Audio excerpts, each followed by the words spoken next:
mu gihe kimwe yatashye ubukwe bw'abana batoya bacu nk'aba batatu, amakwe atatu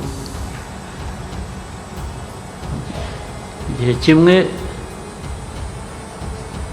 hatarashira umwaka abo bana bose bari batanye.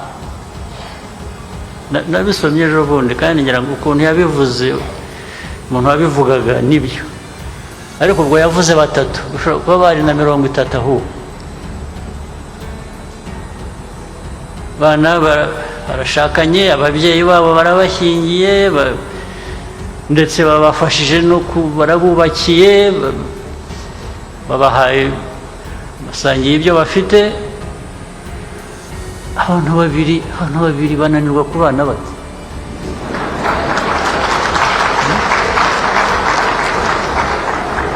ari abantu benshi bashyize hamwe ukaba ariko babiri